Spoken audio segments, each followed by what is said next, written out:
এইবার মোহনাকে নিয়ে কি সিদ্ধান্ত নিতে চলেছে আদ্রির। এক নিমিষে পৃথিবী উলটপালট হয়ে গিয়েছে আদির, কারণ মোহনার সন্তানের বাবা হতে চলেছে সে। অথচ পুরনো কিছুই মনে করতে পারছে না এখন। তাই এই বাচ্চা সত্যিই তার কিনা সেটাও জানে না আদি। কিন্তু মোহনাও চুপ করে থাকার মেয়ে নয়। খুব শীঘ্রই সমস্ত সত্যিটা বাড়ির লোকের সামনে হয়তো বলে দেবে সে। সমস্ত সত্যি সামনে চলে আসার পর এবার কি সিদ্ধান্ত নিতে চলেছে আদি। মোহনার সন্তানকে স্বীকৃতি দিলে চিরতরে দূরে চলে যাবে শুভ। অন্যদিকে যদি মোহনার সন্তান সত্যি আদ্রিতের হয়, তাহলে অন্যায় হবে সেই সন্তানের উপর।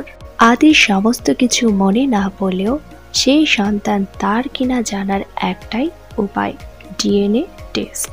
কিন্তু মোহনা নিজেই ডাক্তার, হয়তো পরবর্তীতে সেই সমস্ত টেস্টের রিপোর্ট পাল্টে দিতে পারে সে।